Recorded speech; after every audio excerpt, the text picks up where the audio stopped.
နိုင်ငံတကာသတင်းတပုတ်အနေနဲ့ကတော့အာဆာအကြမ်းဖက်အဖွဲ့ခေါင်းဆောင်အာတောင်ဦးလာကိုအဖွဲ့ဝင်17ယောက်နဲ့အတူဒါကာမြို့အနီးမှာမတ်လ16ရက်နေ့ကဖမ်းဆီးရမိခဲ့တယ်လို့ဘင်္ဂလားဒေ့ရှ်မီဒီယာတွေမှာသတင်းဖော်ပြကြပါတယ်။အာဆာအကြမ်းဖက်အဖွဲ့ခေါင်းဆောင်အာတောင်ဦးလာအဘူအာမာဂျူနောနီ48နှစ်ကိုဘင်္ဂလားဒေ့ရှ်နိုင်ငံမြို့တော်ဒါကာရဲ့အရှေ့ဘက်16ကီလိုမီတာအကွာ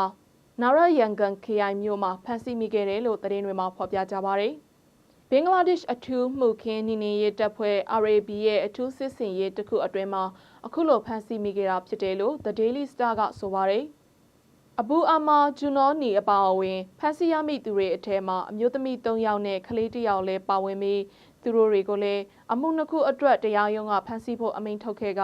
ရဲစခန်းအရှုပ်ကိုပို့ဆောင်ခဲ့တယ်လို့သိရပါတယ်။ထောက်လှမ်းရေးသတင်းတွေကိုအခြေခံပြီးဘင်္ဂလားဒေ့ရှ်မှုခင်းနေနေရေးအမှတ်17တပ်ဖွဲ့ဟာဒါကာမြို့တော်အရှေ့တောင်ဘက်က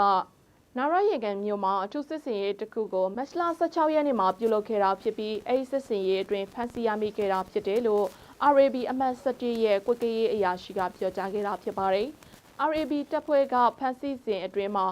ငွေသားတက်က21.39သိန်းဓာတ်တရှောင်းတမဏိဂျိုးတရှောင်းနဲ့လက်ပတ်နာရီ၄လုံးတို့ကိုသိမ်းဆည်းရမိခဲ့တယ်လို့ရေးအရာရှိကပြောကြားခဲ့ပါတယ်ရှင်။